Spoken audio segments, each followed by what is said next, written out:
Al-Fatihah hadrati Sayyidina Rasulullah Muhammad bin Abdullah sallallahu alaihi wasallam wa ala alihi wa sahbihi wa azwajihi wa dzurriyyati ahli baiti thumma arwahi abahi wa ikhwani min al-anbiya wal mursalin was-sahabati wat tabi'in wa a'immatil arba'atil mujtahidin wa muqallidin wal ulama min masyayikh fid-din khususan ila rahim musannif hadzal kitab bi Ahmad Azuri Khalil Baqi Abdul Aziz Kiran Hasan Subhanahu bin Muhammad Qasim Masyayikh fid-din fi silsilah tariqah qadil Sabandiyah wa ila arwahi jami'ul ta'ala fi jazirati Jawa Jakarta khususan ila rahim Rasul Kubaran Zaman Hadratul Ulama bi Qasim Masyari wa Usul Qur'an wa ila arwahi abaina wa ummahatina wa ajdadina wa jaddatina wa ikhwanina wa akhwatina wa amamina wa ammatina wa akhwalina khalatina wa aqribaina wa asdiqaina wa liman lahu haqqun alaina wa ila arwahi abadi hadil qaryah minal mu'minina wal mu'minat wal muslimina wal muslimat al-Fatihah.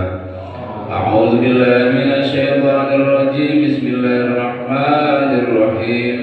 Alhamdulillahi rabbil alamin arrahmanir rahim maliki yaumiddin. Iyyaka na'budu wa iyyaka nasta'in ihdinas siratal mustaqim siratal ladzina an'amta 'alaihim ghairil maghdubi 'alaihim waladdallin amin.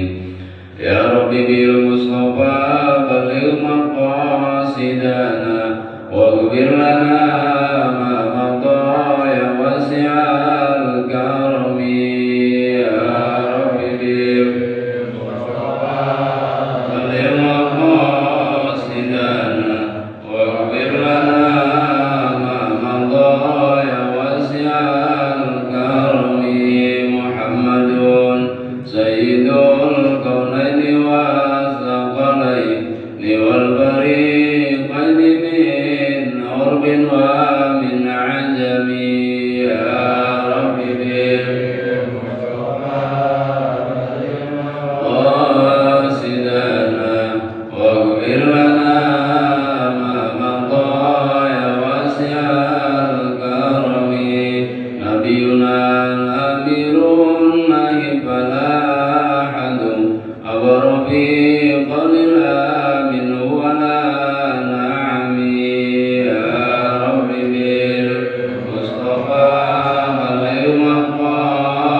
Bismillahirrahmanirrahim. Alhamdulillahirabbil alamin wa bihi nasta'in ala umuri dunya waddin.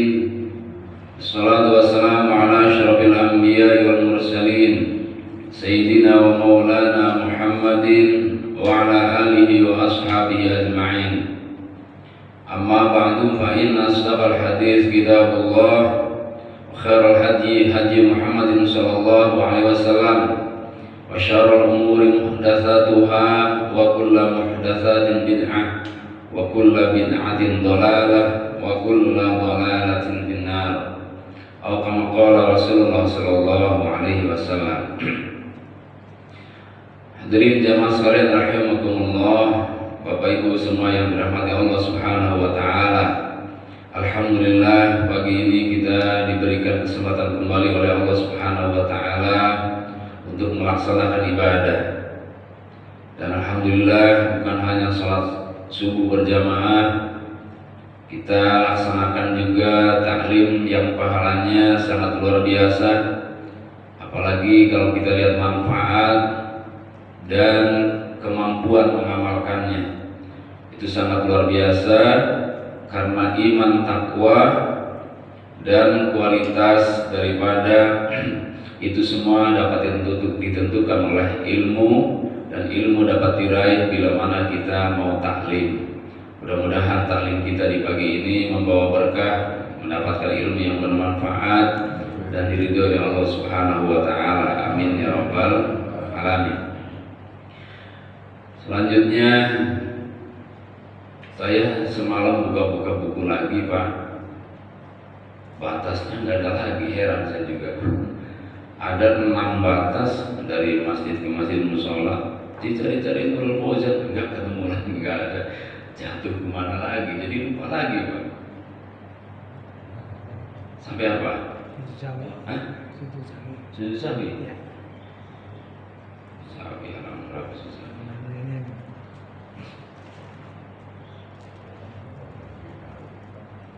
Tapi sujud sawinya sudah. Sudah. Amalan sesudah sholat. Hah? Amalan sesudah sholat. Sunah sholat itu. Sesudah sholat. Ya, sesudah sholat. Selesai sholat, ya. Oh iya, ya sebentar.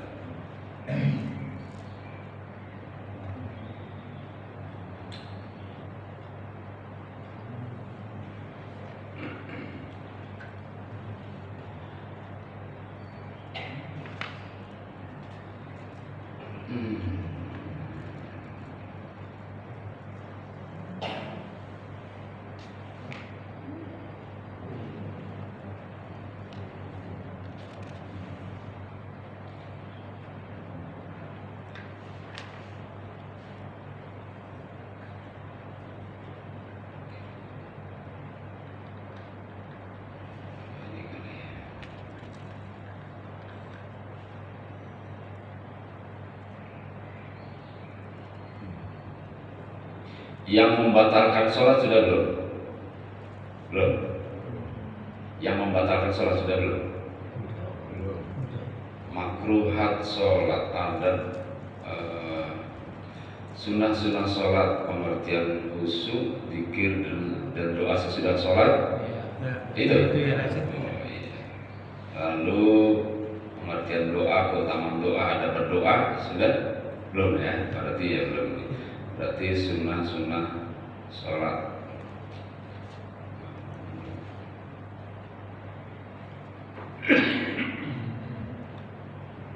Saya ngajar ini fikih di 6 tempat, Pak.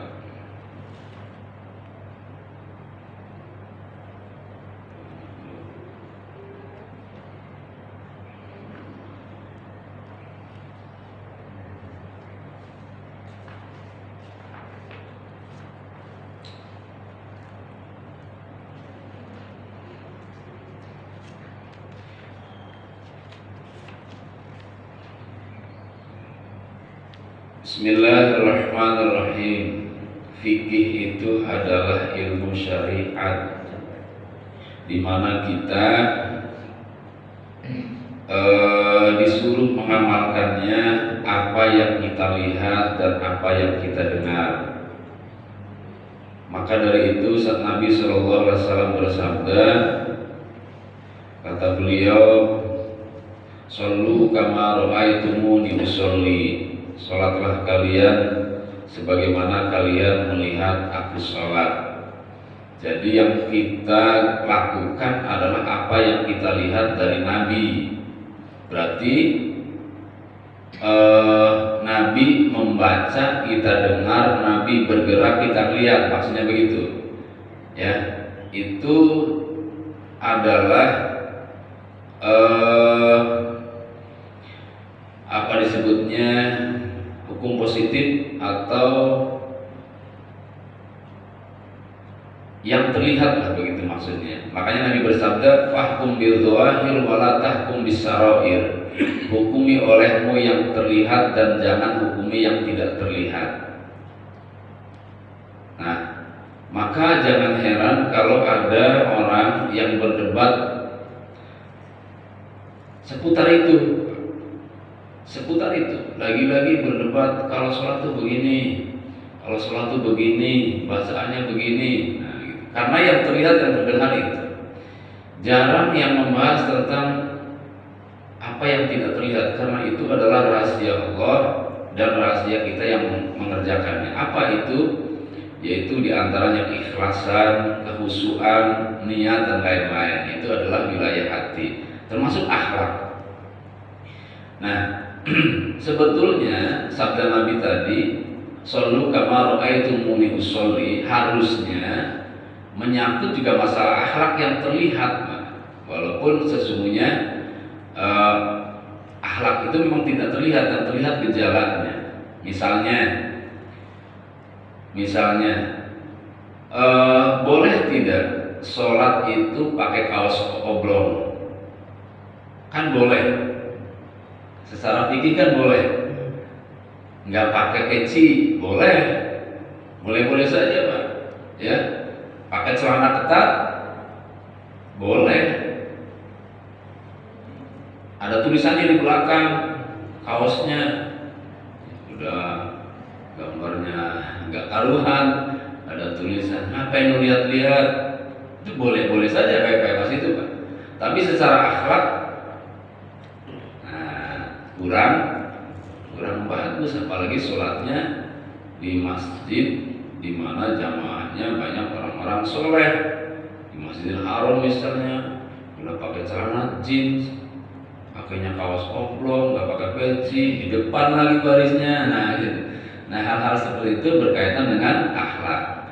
Nah, harusnya jadi perhatian juga, apakah Nabi melakukan sholatnya dengan pakaian seperti itu. Nah, itu harus kita perhatikan. Bukan hanya bacaan, bukan hanya gerakan, tapi bagaimana Nabi bersikap menghadap Allah Subhanahu wa Ta'ala. Belum lagi ditambah beliau kalau sholat sebelumnya pakai minyak wangi tidak. Nah, gitu ya. Nah, itu juga bagian dari akhlak, Pak. Sebelumnya makan jengkol enggak? Makan petai enggak? Nah, itu bagian dari akhlak. Ya, maksudnya menghindari yang supaya orang yang di samping kanan kirinya juga merasa nyaman dengan sholatnya kita. Ya, penting, Pak. Bagaimana supaya orang kiri kanan kita saat kita sholat nyaman dengan sholatnya kita? Itu menjadi perhatian harusnya. Nyaman itu kenapa? Apa ininya, yang kita lakukan?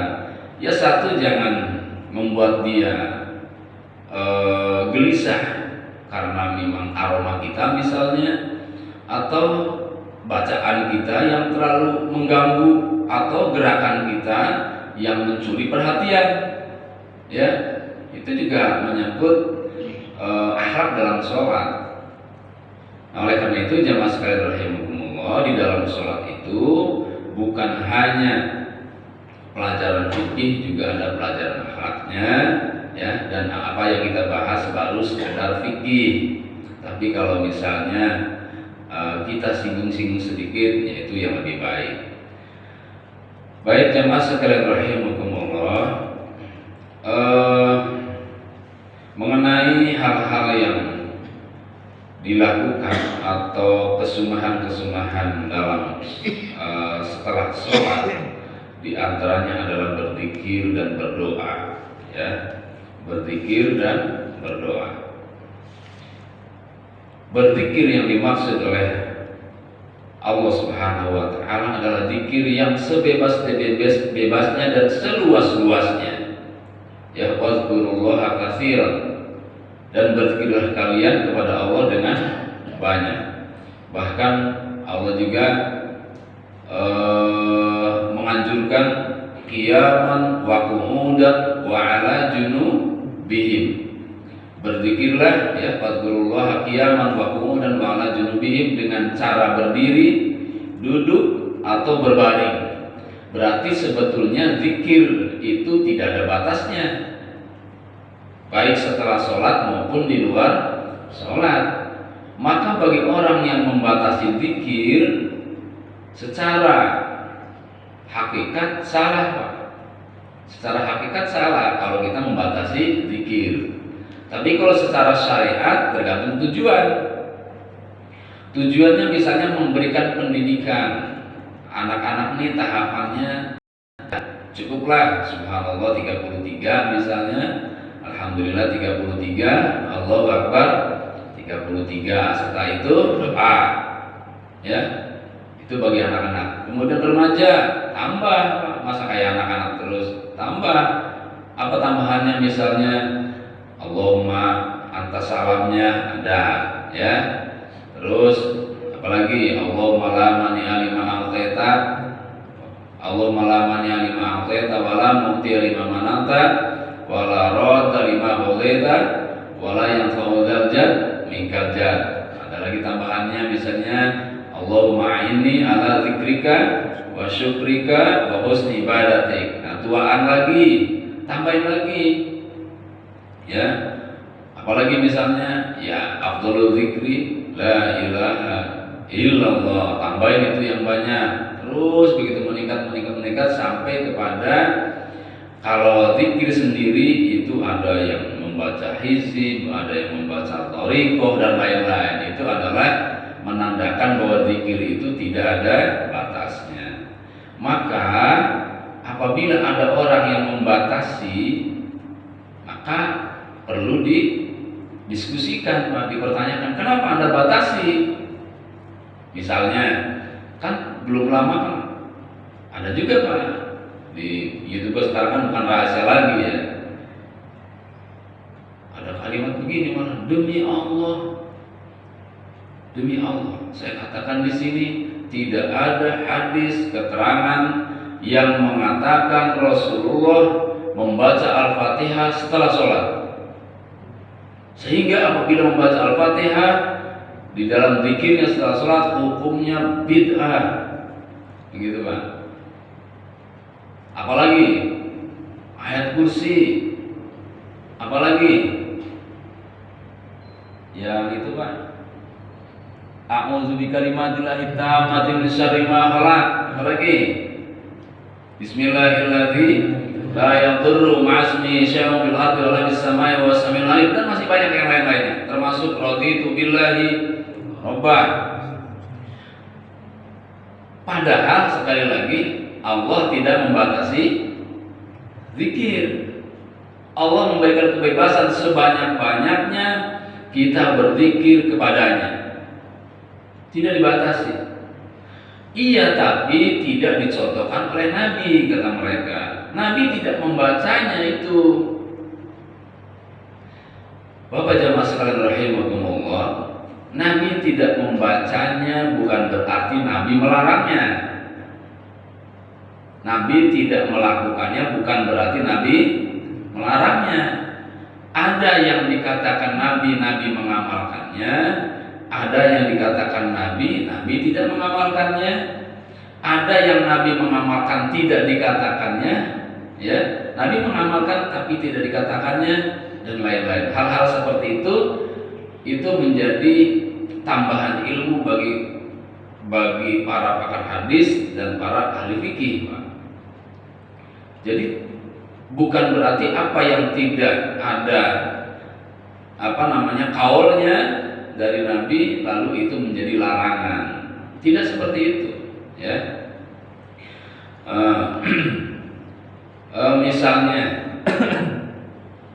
Misalnya contoh Nabi mengatakannya tapi Nabi tidak mengamalkannya. Misalnya, siapa yang berangkat ke masjid hari Jumat di awal waktu atau di waktu pertama, maka dia bagaikan orang yang mendapatkan pahala kurban 1 ekor unta.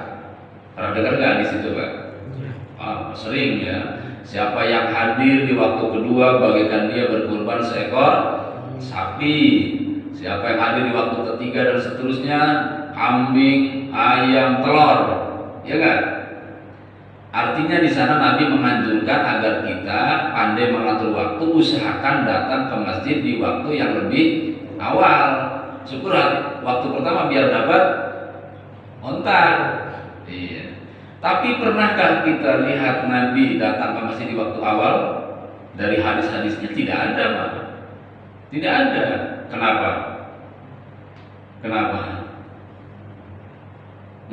Coba, ada yang bisa jawab?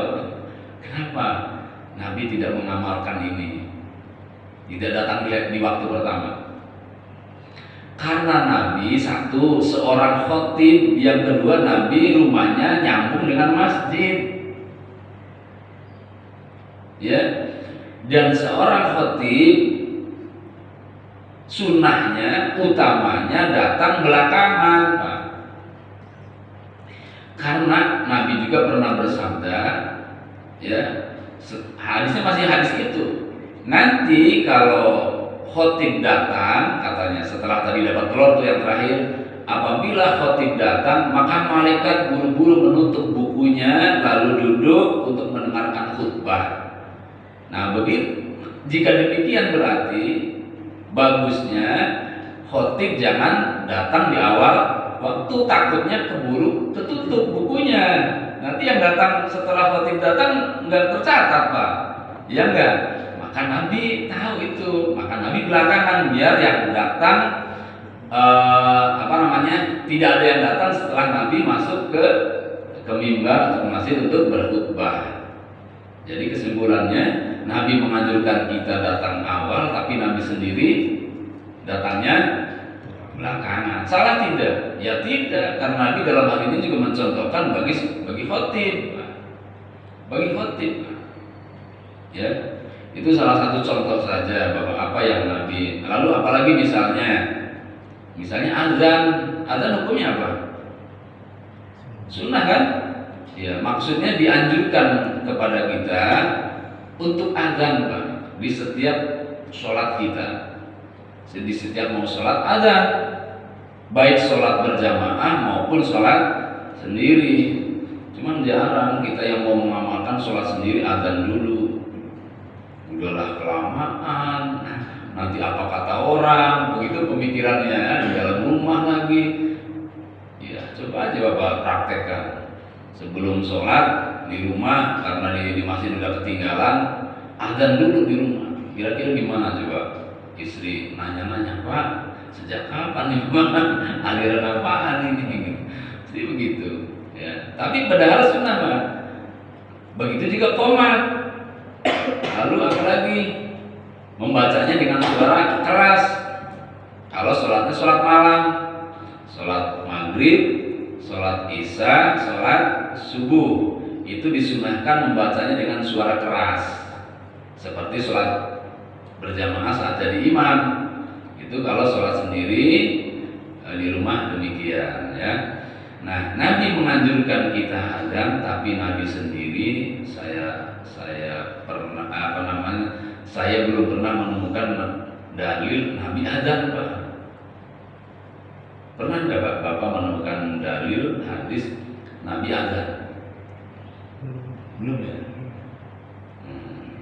Itu cukup nggak dua hadis ini berkesimpulan bahwa apa yang Nabi ucapkan belum tentu Nabi amalkan, ya, karena juga ada ilmu di dalamnya, ya.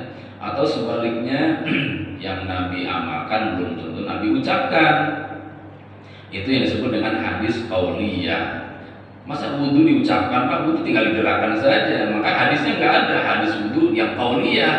Adanya hadis wudu itu fi'liyah. Maksudnya gerakan Nabi lalu direkam oleh penglihatan sahabat, lalu sahabat menyampaikannya.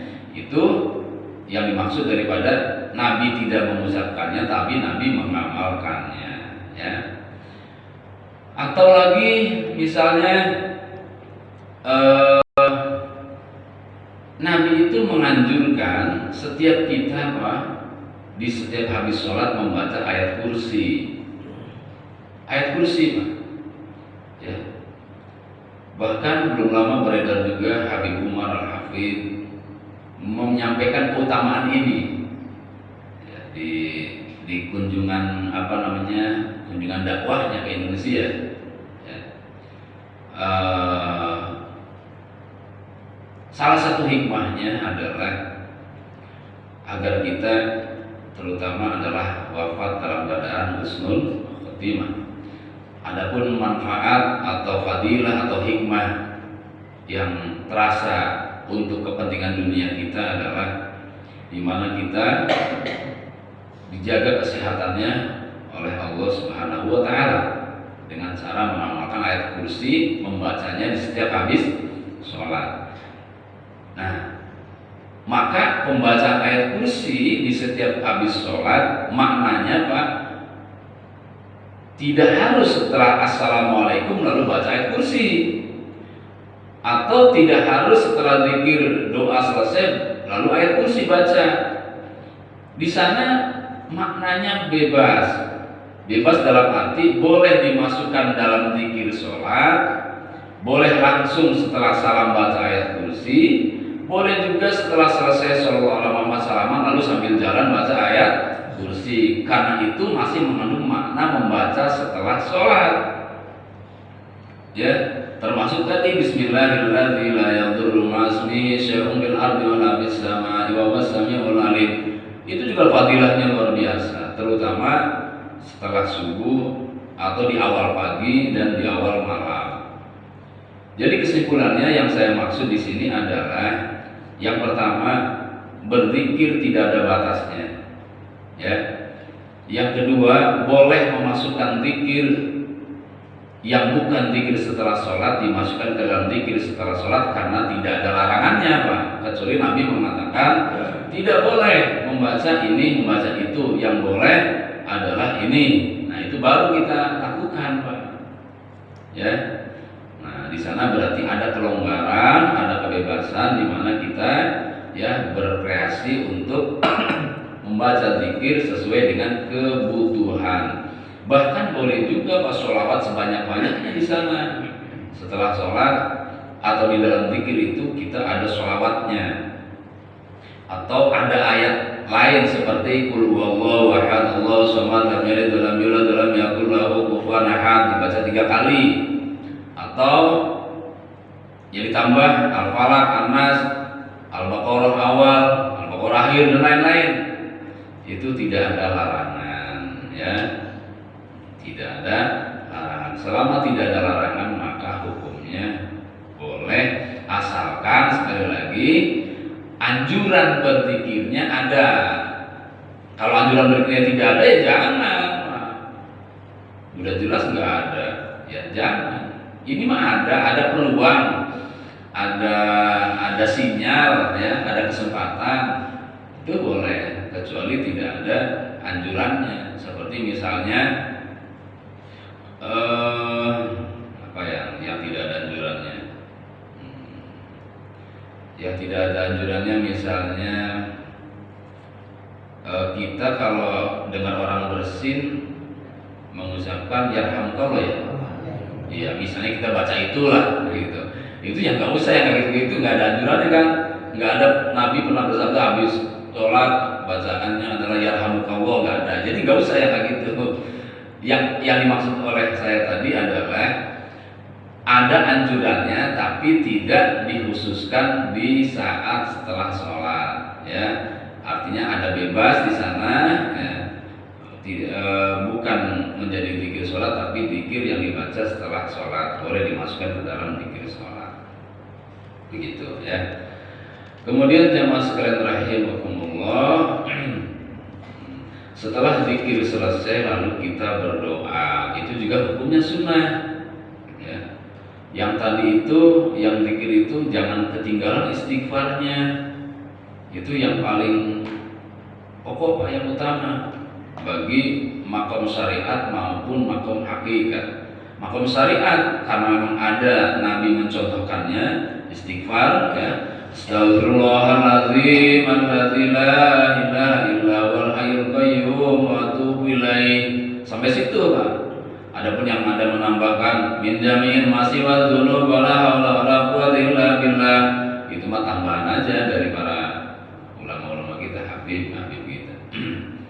Kalau konteks hadisnya sampai Astaghfirullahaladzim alladzi la ilaha illa huwal hayyul qayyum wa atubu ilaih, sampai situ. Yang satu lagi Astaghfirullahaladzim li wa li walidayya wa la sabil huquqil wajibati alayya wa li masyayikhina wa li ikhwanina wa li jami'il muslimina wal muslimat wal mu'minina wal mu'minat al ahya'i minhum wal amwat wa atubu ilaih. Itu juga kreasi ulama, ya. Nah, maka orang-orang yang anti tambahan-tambahan, bukan anti zikir, anti tambahan-tambahan, nggak bakal pakai ini. Pokoknya apa adanya dari Nabi, saya emang nggak mau tambahan-tambahan dari yang lainnya. Itu tujuannya sih memurnikan ibadah. Bagus, Pak, bagus. Kadang kita tuh yang nggak bagus tuh saling mengejek, yang nggak bagus tuh. Boleh nggak Bapak memilih partai Nasdem? Boleh nggak? Boleh kan? Boleh nggak Bapak memilih Golkar? Boleh-boleh saja. Yang penting ada tujuan baik di sana. Yang nggak boleh itu setelah menjadi simpatisannya lalu menjelek-jelekan yang lainnya. Itu yang nggak boleh. Bagusan Golkar, lah Nasdem mah jelek. Nah yang itu nggak boleh Pak. Apalagi PKS jelek banget. Nah itu yang nggak boleh begitu ya. Jadi kalau kita tidak cinta maulid dengan maulid dan maksudnya mengadakan maulid karena ingin memurnikan ajaran Nabi, boleh, bagus. Nah yang nggak bagus itu saat ada berisi cacian, ejekan, ya, menyudutkan. Begitu juga sebaliknya, ya, yang mengadakan maulid, ya, bagus saja atas dasar cinta kepada Nabi. Yang nggak bagus itu bila menjelek-jelekan yang tidak mengadakan maulid. Itu yang nggak bagusnya di sana, ya. Jadi sama aja tadi, ya. Silahkan kalau memang kita cocok pakai. Cocoknya itu berdasarkan ilmu Pak, bukan berdasarkan selera atau malesan. Saya nggak cocok, kenapa? Ya nggak sanggup kepanjangan, nah, gitu. Nggak cocoknya karena kepanjangan, nah, atau nggak bisa ngapalinnya, ya itu tidak cocoknya. Apa disebutnya? Ya karena nggak bisa ya, bukan karena ilmu. Maksudnya karena ilmu itu karena itu tadi pilihan ada hadisnya atau tidak, bukan karena itu pertimbangannya, tapi karena nggak hafal menghafalnya. Nah itu yang utama, jadi istighfar, ya. Setelah itu baru yang lainnya, termasuk yang disunahkan lagi Pak, baca ini. Asyhadu an la ilaha illallah ar-rahmanur rahim. Asyhadu an la ilaha illallah. Saya lupa saya.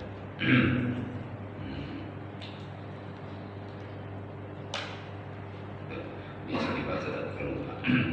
Nah, banyak Pak ya. Jadi bebas kita berpikir pada Allah Subhanahu wa taala. Bahkan di dalam thariqah itu Pak, terutama thariqah Qadiriyah Naksabandiyah, itu mewajibkan kita membaca Allah minimal 165 di setiap habis sholat. Di setiap habis sholat membaca Allah sebanyak berapa? 165 minimal, digunakan menjadi 200 biar mudah menghitungnya. Itu para pengamal thariqah. Thariqah yang lainnya mungkin beda lagi. Pokoknya ada yang mereka wajibkan sebagai pendidikan agar kita terbiasa lalu bisa bermanfaat, terutama ketika saat akan dicabut nyawanya oleh Allah Subhanahu wa taala. Nah, itu pentingnya di sana. Saat akan dicabut nyawanya oleh Allah Subhanahu wa taala, maka bagi orang yang selalu berzikir pasti akan ditolong oleh Allah Subhanahu wa taala dengan kalimat zikirnya. Bagi orang yang tidak terbiasa, ya yang diingat nanti yang biasa dia ingat. Maka yang beruntung adalah orang yang biasa berzikir, melazimkan zikirnya bukan hanya di lisan tapi sampai ke dalam hati. Mendidik hati untuk berzikir itu yang lebih susah daripada mendidik lisan. Kalau lisan gampang, lisan itu mudah, yang susah hatinya. Nah setelah itu baru kita berdoa.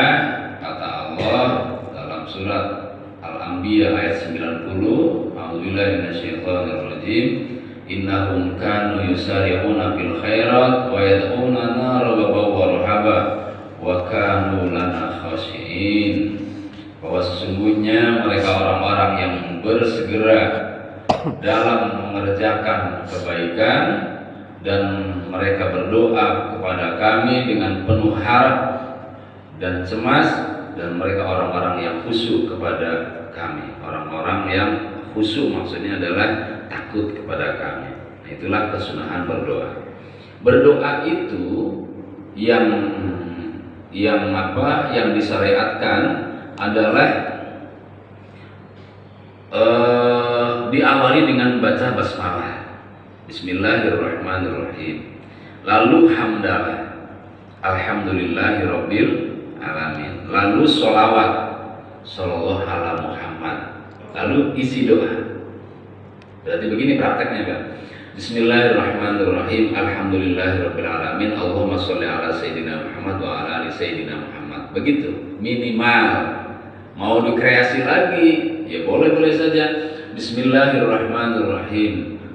Alhamdulillahirabbil alamin. Hamdan na'imin, hamdan syakirin misalnya ya. Itu masih hamdalah itu namanya ya. Itu masih hamdalah. Lalu sholawatnya Allahumma sholli ala sayyidina Muhammadin sholatan tunjina biha min jami'il ahwali wal afat. Itu bagian dari sholawat. Atau Allahumma sholli wa sallim ala sayyidina Muhammadin fil awwalin wa sholli wa sallim ala sayyidina Muhammadin fil akhirin. Itu bagian dari sholawat juga. Atau Allahumma sholli sholatan kamilah wa sallim salaman taman ala sayyidina Muhammad alladzi tanhalu bi luqat, dan seterusnya. Itu juga bagian dari sholawat. Sehingga di muqaddimah atau di pembukaan doa itu bisa panjang bisa pendek. Makanya orang yang berilmu bisa lihat situasi dan kondisi, Pak.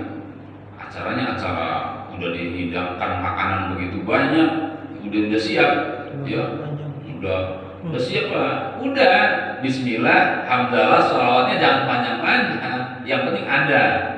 Bismillahirrahmanirrahim. Alhamdulillahirabbil alamin.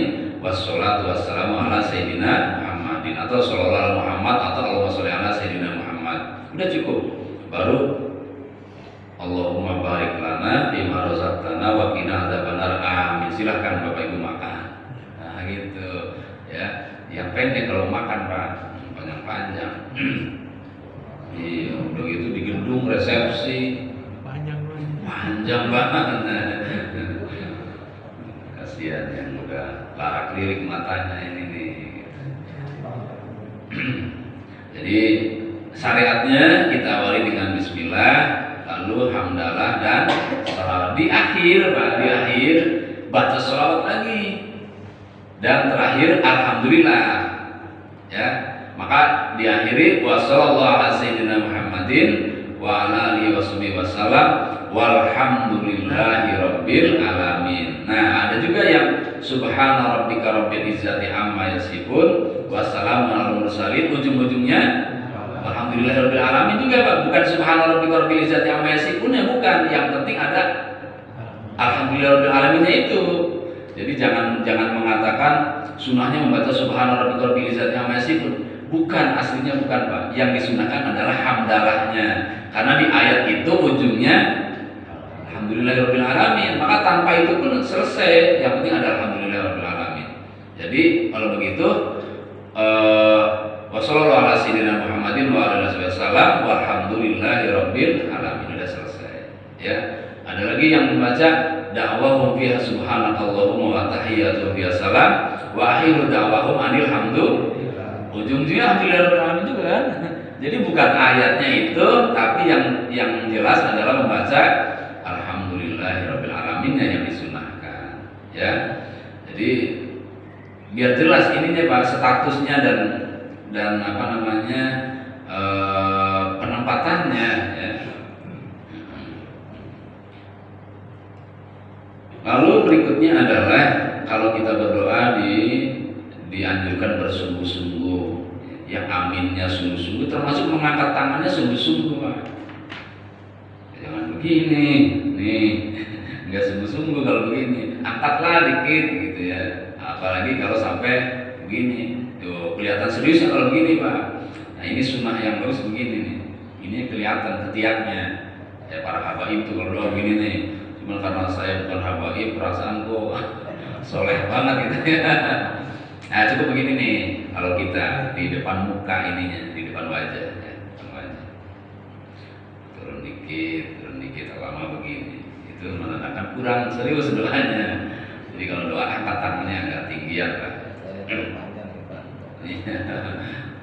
Apalagi kalau kita sering istighosah, wah panjang. Kalau istighosah itu kalau baca doa panjang.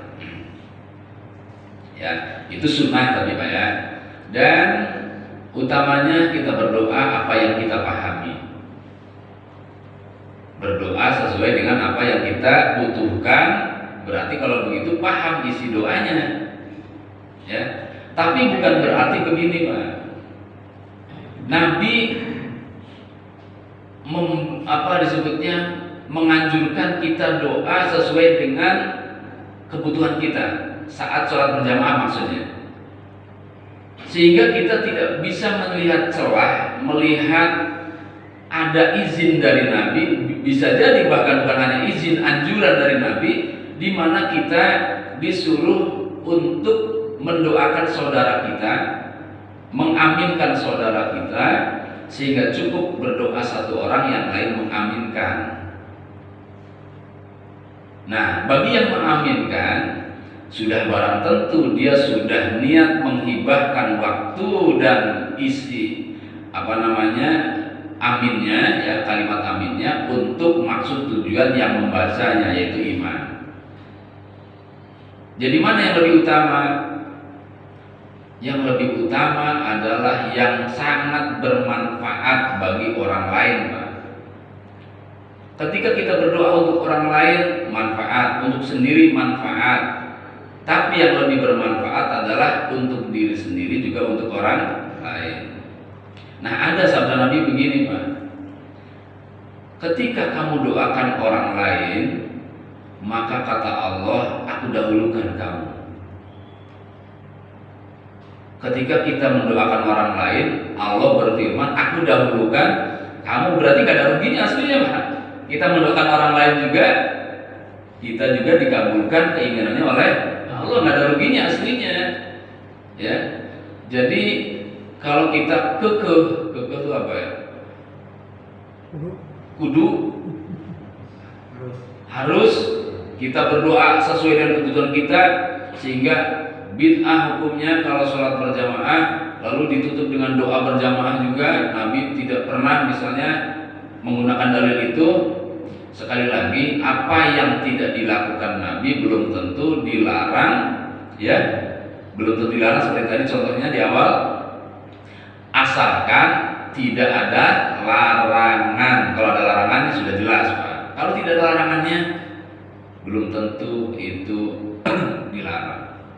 Maka bisa jadi lebih baik kita doa berjamaah, atau bisa jadi juga lebih baik kita doa sendiri-sendiri, tergantung konteksnya, Pak. Nah, kalau kebutuhan umat dan doa yang dipanjatkan oleh orang yang tahu maknanya, maka sebaiknya kita aminkan mereka, aminkan dia saat berdoa, ya. Coba Rabbana dzolamna, kan untuk kami. Rabbana firlana, untuk kami. Apalagi Rabbana atau Allah, Allahumma, apalagi la tahrimna misalnya. Itu kalau itu kami, Pak. Kalau itu kami, ya, isinya kami. Sehingga kalau untuk kami berarti dia berpikir bukan untuk kemaslahatan dirinya, tapi juga kemaslahatan orang lain. Nah, itu namanya orang yang bermanfaat. Maka lebih baik menurut saya, ini kan ijtihad, Pak. Ijtihad itu boleh berbeda, tidak harus sama, dan tidak boleh memaksakan harus sama. Lebih utama kita aminkan imam. Sungguh pun demikian, tidak mengapa, ya, berdoa sendiri-sendiri. Begitu. Tidak mengapa berdoa sendiri-sendiri, ya, tidak ada celah, tidak ada cacat, tidak ada buruknya, karena doa bagaimanapun caranya, sendiri maupun berjamaah, semuanya ada tuntunannya dari Rasulullah SAW. Itu kesunahan-kesunahan setelah sholat. Nah, sekarang kita akan bahas yang makruh dalam sholat. Sebelum ke sana, ada waktu terlebih dahulu, barangkali ada yang mau didiskusikan, silakan. Ada yang mau ditanyakan? Ya, silakan. Assalamualaikum warahmatullahi wabarakatuh. Waalaikumsalam warahmatullahi wabarakatuh.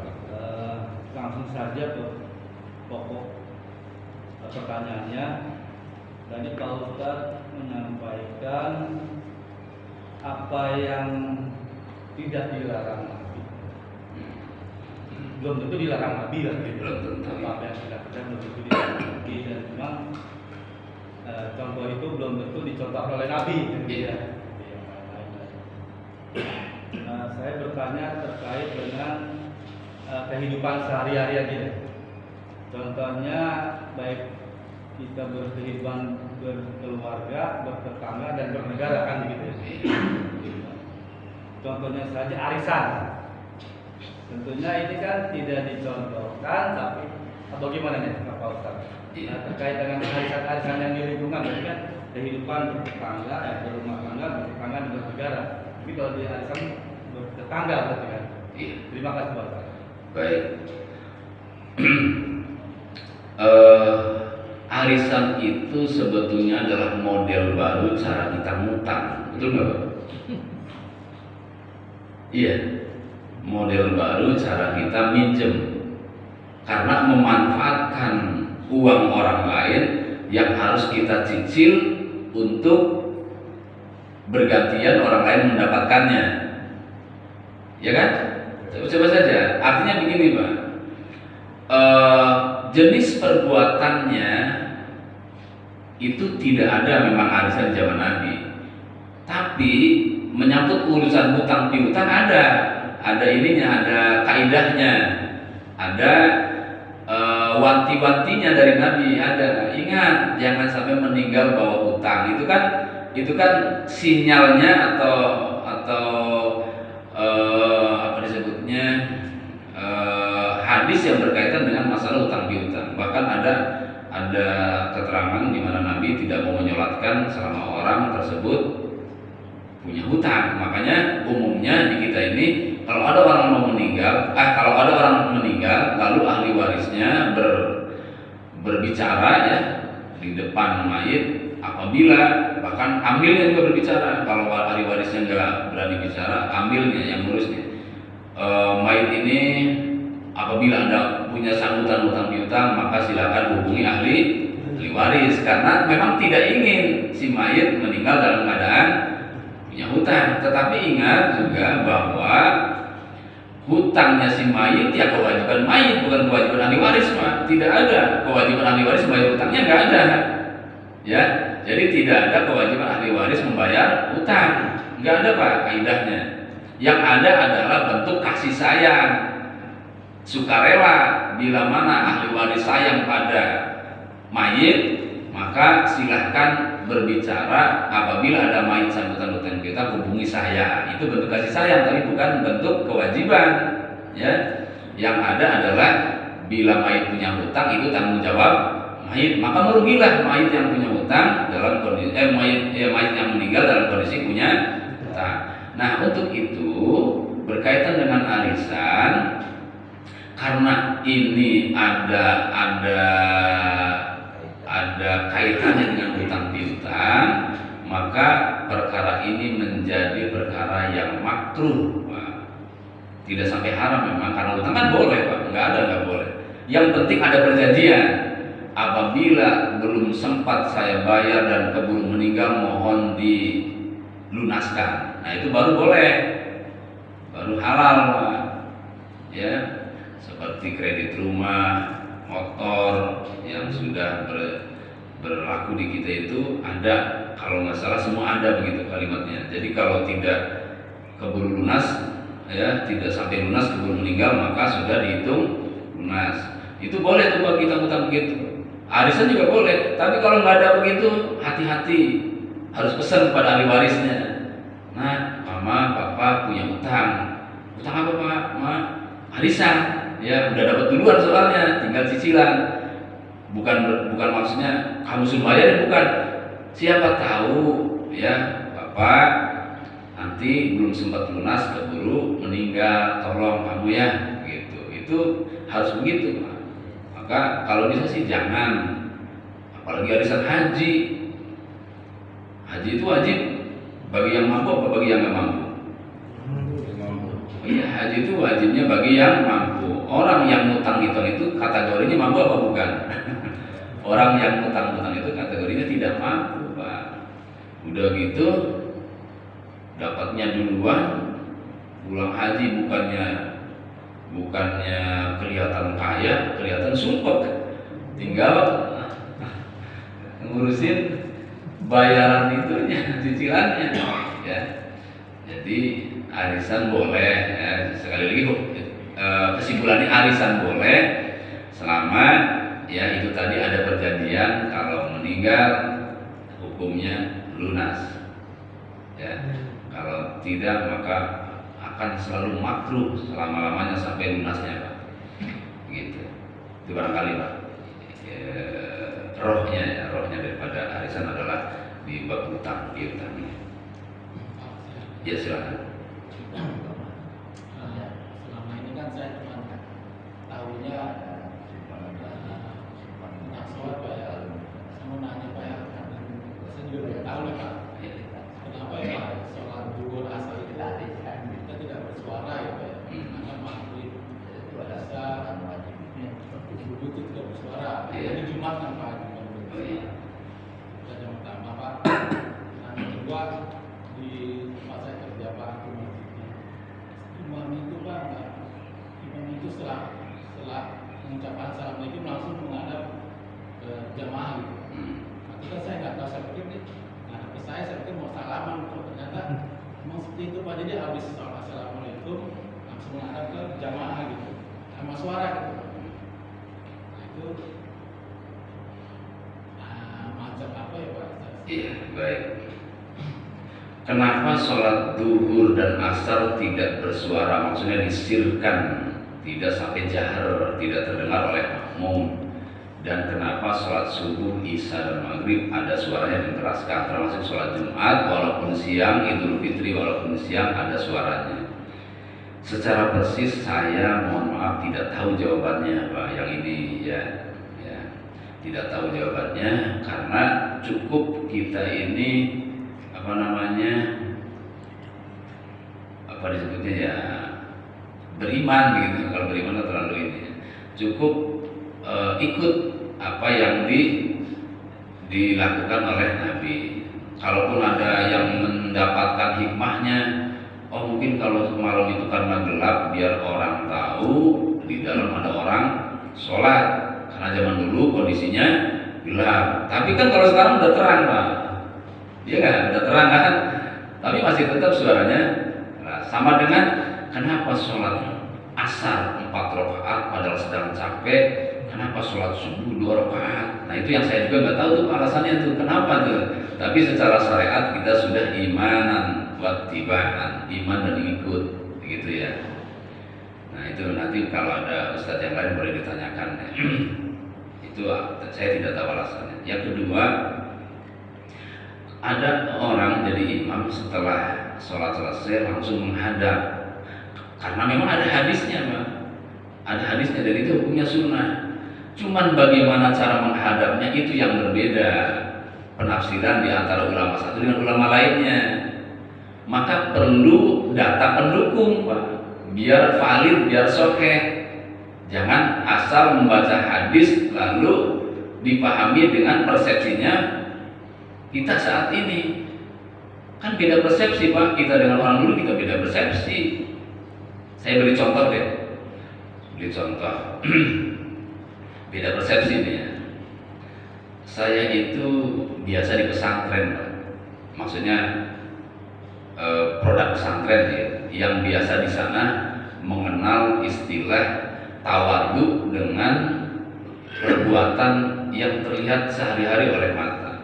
Misalnya ada dua ustadz nih, ketika kiainya tidak hadir sholat untuk jadi imam berjamaah, maka kalau ini kan buat mudahnya contoh ya, sebenarnya banyak ustadz Pak, 4 lah gitu. Ini tidak ada yang berani maju jadi imam Pak. Tidak ada yang berani dalam arti dia merasa belum pantas. Masa saya yang ini, kamu aja, masa saya yang ini kamu saja. Nah, budaya ini terlihat oleh orang sekarang, terutama yang tidak pesantren, terutama yang tidak kenal budaya tawadhu, maka menganggapnya ini ketika mendorong ini nggak bisa Pak. Masa nggak bisa jadi imam gitu. Ini juga jadi yang terlihat oleh orang sekarang tuh nggak bisa kalau begitu tuh. Bukan merasa nggak bisa, tapi yang terlihat nggak bisa.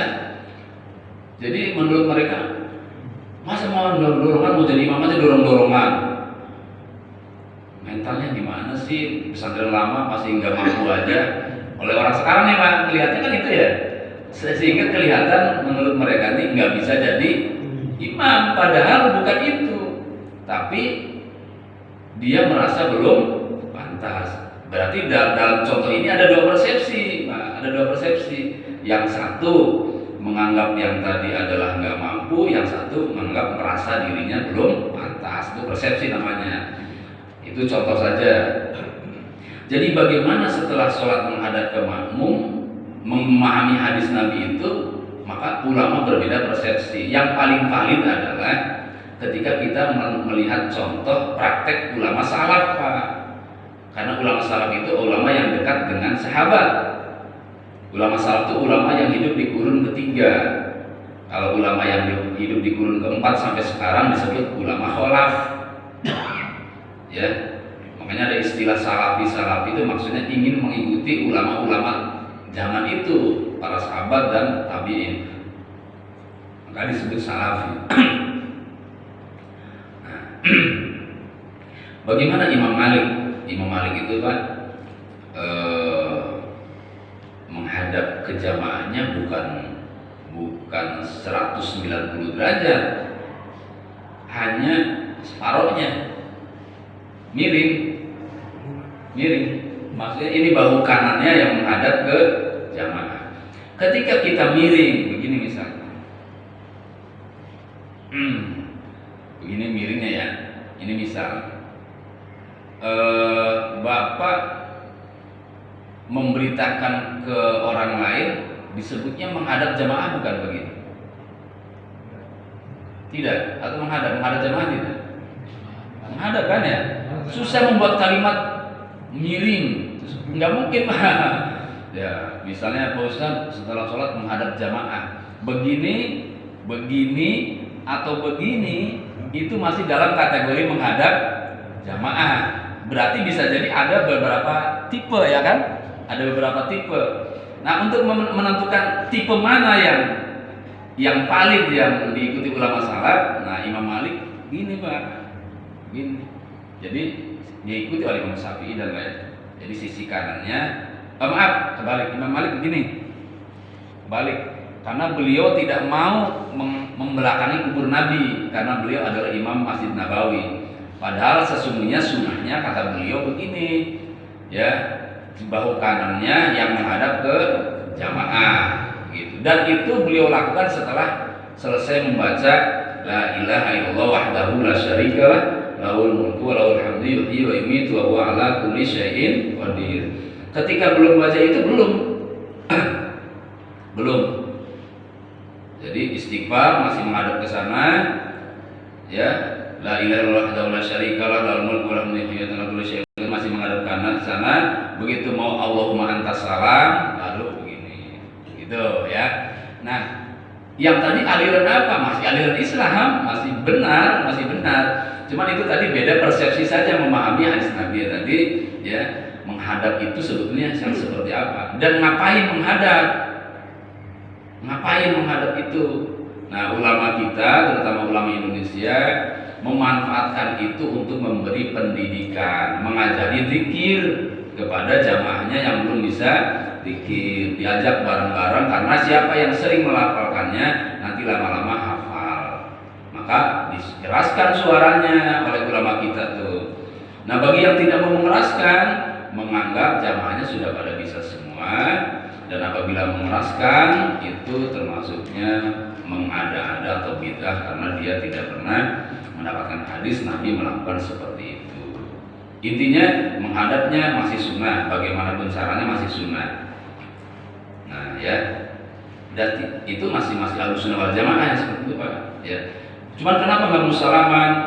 Ya memang nggak ada perintahnya dari nabinya, nggak ada salaman setelah sholat Pak.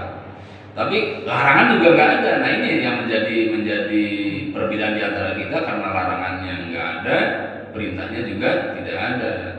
Walaupun secara umum ada kesunahannya, apabila kita bertemu dengan seorang muslim, maka ketika kita berjabat tangan, maka bergugurlah dosa-dosa di antara dua orang Islam itu. Maka dimanfaatkan ya setelah selesai sholat, karena tadi sebelum sholat belum salaman, ya maka dilaksanakannya setelah sholat. Itu hanya ini Pak, hanya memanfaatkan tadi belum salaman, ya bukan sunnahnya setelah sholat salaman, tidak. Jadi tidak ada kesunahan setelah selesai sholat salaman. Cuma sekali lagi tidak ada juga larangannya. Maka silahkan lihat kondisinya, jangan sampai ganggu.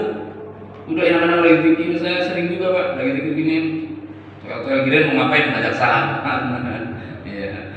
Atau dari belakang lagi, udah gitu lebih muda lagi ya, anak-anak lagi, toel, anak-anak. Kalau orang tua kan mendingan ya. Nah itu jangan sampai mengganggu begitu. Makanya ada juga di masjid-masjid, saya pernah sholat di masjid di Jalan Keramat itu, Keramat Raya, Masjid Muhammadiyah, itu ada tulisan, jangan ganggu teman yang zikir dengan salaman, kayak gitu. Itu ya bagus juga sih, karena memang ada yang prakteknya kadang salaman nggak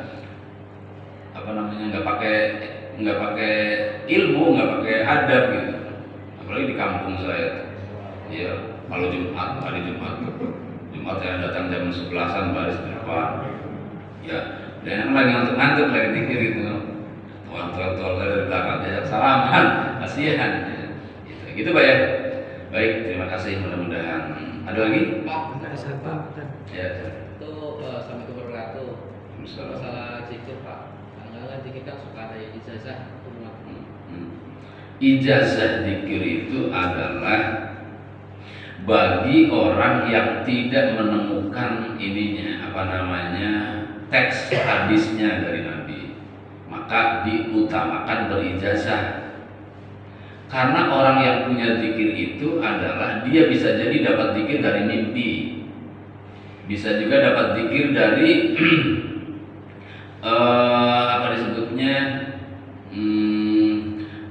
disebutnya tuh gabungan-gabungan Pak, ratib ya, itu gabungan-gabungan. Jadi menggabungkan zikir, misalnya apa yang di dalam zikir itu tuh ratib al-hadad tuh ya banyak lah, misalnya ratib al-hadad aja. Nah itu kan zikir urutannya itu kan tidak dari Nabi urutannya. Hanya Habib Abdullah bin Abi al-Haddad ini meramu atau menyusun zikir berdasarkan pengalaman rohaninya yang kemudian bermanfaat. Nah maka untuk membaca ratib al-hadad, karena dari nabinya tidak secara tekstual tidak ada urutan seperti itu, maka sebaiknya berijazah. Itu Pak. Apalagi ada tata caranya, sebaiknya berijazah. Kalaupun tidak berijazah ya masih sah, masih boleh, tapi itu kurang utama ya. Tapi zikir yang ada dari nabinya itu tidak perlu ijazah, seperti subhanallah 33, Allahu akbar 33, itu tidak perlu ijazah. Yang kedua, zikir-zikir thariqah. Zikir thariqah. Karena thariqah itu bimbingan menuju kepada kekhusyuan zikir, keikhlasan zikir, dan kesempurnaan zikir. Merasakan nikmatnya zikir itu harus ada pembimbingnya, maka harus ijazah. Tidak bisa dengan sendiri kita temukan. Gitu. Ustaz nih, tadi mengenai yang meninggal, biasanya kan wali atau yang menyebabkan terutama adalah utang-utangnya itu Ustaz.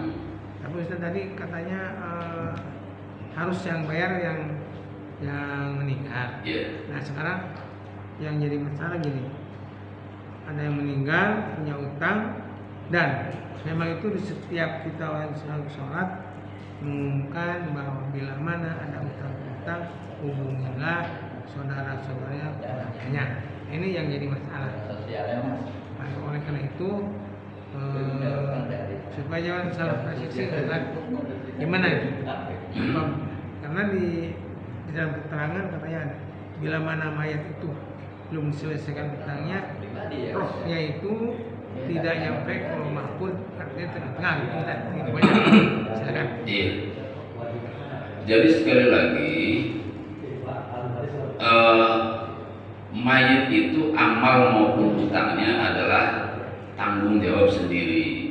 ya amalnya ya amal hasil sendiri, begitu juga peninggalan hutangnya hutang sendiri, tak ditanggung sendiri, dosanya juga ditanggung sendiri. Nah, bagi orang yang merasa kasihan kepada mayit yang punya hutang, silahkan, apalagi ahli warisnya, nggak ada larangan, bahkan dianjurkan, tolong menolong itu kan anjuran, tolong jangan dia meninggal dalam kondisi punya hutang. Maka ciri anak yang berbakti, ciri anak yang sayang akan mengambil alih hutang-hutangnya, biarkan saya yang melunasinya. Nah, begitu. Makanya diumumkan biar orang tahu bukan hanya itikat baiknya. Maka bagi amil ya yang tidak ada pesan dari anak-anaknya, jangan dari mengatakan begitu, Pak. Harus tanya dulu ahli warisnya, gimana hutang-hutangnya, kalian siap? Nah baru disampaikan, jangan belum naik belum apa udah main diumumin aja. Emang itu apa namanya warisan hutang? Nggak ada warisan hutang tuh, nggak ada. Ya, yang ada tuh warisan harta, warisan hutang nggak ada. Tuh ya. Nah, adakah hadis yang mengatakan orang yang punya hutang nanti tertahan? Rohnya saya belum tahu juga. Yang ada tuh yang saya tahu adalah nanti akan mengurangi amal ibadahnya, Pak, ketika dihisab. Karena dengan hutang itu nanti orang yang mempiutangi ya akan mendapatkan bayaran dari amalnya saat dihisab. Jadi misalnya saya punya hutang Pak Haji nih, baru meninggal, maka nanti ketika dihisab ada catatan malaikat kamu punya hutang. Gimana caranya biar lunas? Ya amalnya dibayar, amalnya diambil, diberikan gitu, Pak, diberikan. Nah, makanya yang paling sulit itu, Pak, hutang sama ini. Yang paling sulit itu hutang sama koperasi, hutang sama apalagi iya yang uangnya uang bukan uang pribadi, itu susah tuh. Ya, catat biar setelah kita meninggal siapa tahu ya mereka sayang semua sama kita sehingga memikirkan nasib kita supaya tidak punya hutang di akhirat. Nah, itu perkara yang harus kita sikapi karena sebelakangan ini banyak orang yang menghindar dari hutang. Ya, hutang diumpet-umpetin biar orang enggak nagih. Kalau bisa dihapus biar kelihatan sudah lunas. Bangga banget orang sekarang kalau begitu.